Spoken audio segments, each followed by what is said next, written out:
আসসালামু আলাইকুম ভিউয়ার্স, হবিস কুক চ্যানেলের আজকের পর্বে আপনাদের সবাইকে স্বাগত। আজকে আমি আপনাদেরকে খুব সহজে বেকারি স্টাইলে নান খাতা বিস্কিট তৈরি করে দেখাবো। আশা করছি আমার আজকের বিস্কিটের রেসিপিটা আপনাদের কাছে ভালো লাগবে। আর আলহামদুলিল্লাহ, বিস্কিটটা খেতে অনেক টেস্টি, অনেক মজার। তো ভালো লাগলে চ্যানেলটা সাবস্ক্রাইব করবেন। তো চলুন বিস্কিটের রেসিপিটা দেখে আসি। এখানটা একটা মিক্সিং বোল নিলাম, তার মধ্যে আমি দিয়ে দিচ্ছি ডালডা হাফ কাপ পরিমাণ। এখানে ডালটাটাকে আগে থেকে আমি মেল্ট করে রুমের স্বাভাবিক তাপমাত্রায় এনে ঠান্ডা করে নিয়েছি। এরপর দেখতে এমন হবে। আপনারা চাইলে ডালটার পরিবর্তে বাটার অথবা ঘিও নিতে পারেন। এখানে নিয়েছি 3/4 কাপ পরিমাণ গুঁড়া করা চিনি। আমি এটা বাসায় গুঁড়া করে নিয়েছি। ব্লেন্ডার দিয়ে গুঁড়া করার পর একটি চালনি দিয়ে চেলে নেবেন। চেলে নেওয়া যেটা হয়েছে সেটাকে পাতলা জর্জেটের ওড়না দিয়ে চেলে নেবেন। দেখবেন যে একদম মিহি গুঁড়া চিনিটা পড়বে, কোনো প্রকার দানা দানা থাকবে না। এবার অন্যটাকে ফেটে নেব যতক্ষণ পর্যন্ত না কিছুটা ফ্লাফি হয়ে আসছে। চাইলে ইলেকট্রিক বিটারও ব্যবহার করতে পারেন।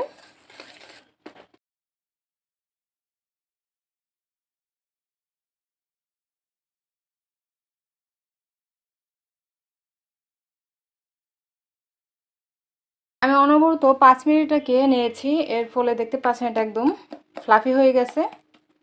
অন্যদিকে এখানে নিয়েছি আমি 1.5 কাপ পরিমাণ ময়দা। আমি পুরো ময়দাটা দিয়ে দিচ্ছি। আরেকটি কথা, বেকিংয়ের যে কোনো আইটেম তৈরি করার আগে শুকনো উপকরণটা চেলে নেবেন। আমি আপনাদেরকে দেখানোর সুবিধাতে আমি আবারও চেলে দিয়ে দিচ্ছি।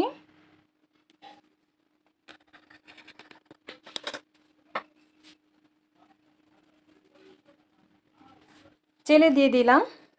আর আপনারা চাইলে এখানে এলাচের গুঁড়ো ব্যবহার করতে পারেন। এবার স্প্যাচুলার সাহায্যে প্রথমে আমি মিশিয়ে নিব, এরপর হাত লাগাতে হবে। প্রথমে মনে হবে যেটা একদম শুকনো শুকনো হচ্ছে, কিন্তু মাখতে মাখতে দেখবেন যেটা একদম একটা নরম ডোতে পরিণত হবে। এ পর্যায়ে দিয়ে দিব 2 টেবিল চামচ পরিমাণ সুজি। সুজিটা প্রথমে দিলাম না। সুজিটা প্রথমে দিলে দেখা যাবে যে সুজিটা অনেকটা নরম হয়ে যাবে, আর এই মুহূর্তে দিলে সুজিটার যে ক্রিস্পিনেসটা আছে সেটা বজায় থাকবে। তখন ভালো করে আমি এটাকে ঠেসে ঠেসে মথে নিব, একদম একটা ডো তৈরি হবে।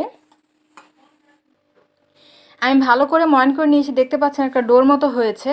আর আরেকটি কথা আপনাদেরকে বলে দেই, যদি দেখা যায় যে আপনাদের ডোয়ের কনসিস্টেন্সিটা একটু ঝরঝরা থাকে, মানে একটু শুকনো টাইপের থাকে, তাহলে আরও 2-1 টেবিল চামচ পরিমাণ বাটার অথবা ঘি বা ডালডা অথবা চাইলে জাল করা দুধও ব্যবহার করতে পারেন, কোনো সমস্যা নেই। কিন্তু এরকম একটা ডো তৈরি করতে হবে। আমার অবশ্য কোনো কিছুই লাগেনি। এরপরও যার যার মানে তৈরি করার উপর ডিপেন্ড করতে পারে, যদি একটু কম বেশি হয় তো চেষ্টা করবেন, যদি কম বেশি হয় তাহলে এক্সট্রা ব্যবহার করবেন, কোনো সমস্যা নেই। তো আমি এখন এখান থেকে একটি টেবিল চামচের সাহায্যে নিয়ে নিয়ে তৈরি করব, যাতে করে প্রত্যেকটা বিস্কিটই সমান হয়। এই যে এইভাবে করে আমি সম পরিমাণে নিয়ে নিচ্ছি।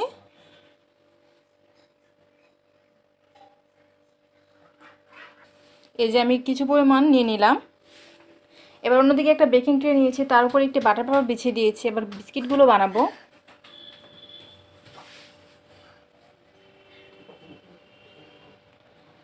হাত দিয়ে এরকম গোল করে হালকা হাতে একটু প্রেস করছি। বিস্কিটগুলো কিন্তু একটা একটা থেকে অনেকটা দূরে রাখতে হবে।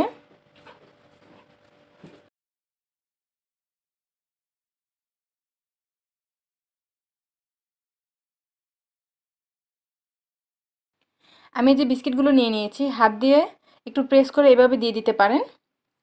আমি অন্যদিকে দিচ্ছি কাঠবাদাম, মানে পেস্তা বাদাম। এটা অপশনাল, চাইলে আপনারা অন্য কিছু দিতে পারেন অথবা কিছু না দিলেও হবে। এবার প্রেস করে ভিতরের দিকে দিয়ে দিচ্ছি। এই যে এগুলো এখন আমি ওভেনে বেক করব 180 ডিগ্রি সেলসিয়াসে 5 মিনিট প্রিহিট করার পর 20 মিনিট আমি বেক করব। আপনাদেরকে আমি চুলায় বেক করে দেখিয়ে দিব। চুলায় আমি আগে থেকে একটি হাঁড়ি প্রিহিট করে নিয়েছি। আমি 5 মিনিট প্রিহিট করেছি চুলার ফ্লেমটা মিডিয়ামে রেখে। এবার আমি এখানে একটি ট্রের মধ্যে এখানে অন্য আরেকটি ট্রের মধ্যে বাটার পেপার বিছিয়ে আমি বিস্কিটগুলো দিয়েছি। এবার এগুলোকে বেক করব চুলার ফ্লেমটা মিডিয়াম লোতে রেখে 20 থেকে 25 মিনিট। এই বিস্কিটটা হতে কিন্তু বেশি সময় লাগে না। আমি ওভেনের এবং চুলার বিস্কিটগুলো নামিয়ে নিয়েছি। ওভেনেরটা দেখতে পাচ্ছেন কালারটা একটু হালকা হয়েছে, আর যেটা চুলায় করেছে এটা অনেকটা কালার এসেছে, কারণ এটা অনেকক্ষণ ধরে রাখতে হয়েছে। কিন্তু দুইটা বিস্কিটই খেতে আলহামদুলিল্লাহ অনেক টেস্টি, অনেক মজার। আমি আপনাদের সাথে ভেঙে শেয়ার করব। আর এটা মানে চুলা অথবা ওভেনে করেন না কেন, বের করার পরে এটাকে ঠান্ডা করতে হবে। পুরোপুরি ঠান্ডা না করলে কিন্তু বিস্কিটটা মচমচে হবে না, নরম থাকবে কিছুটা। এই যে সম্পূর্ণ বিস্কিটগুলো আমি নিয়ে নিলাম। আমি আশা করছি আমার আজকের এই বিস্কিটের রেসিপিটা আপনাদের কাছে ভালো লাগবে। ভালো লাগলে চ্যানেলটা সাবস্ক্রাইব করবেন, পাশে থেকে বেল বাটনটা বাজিয়ে রাখবেন। আর খুব সহজে মজাদার এই নানখাতায় বিস্কিটটা খেতে আলহামদুলিল্লাহ অনেক টেস্টি হয়েছে। বাসায় সহজে তৈরি করা যায়, হাতের কাছে কিন্তু এই উপকরণগুলো থাকে। তো আজকের মতো এখানেই বিদায় নিচ্ছি। সবাই ভালো থাকবেন, সুস্থ থাকবেন। আল্লাহ হাফেজ।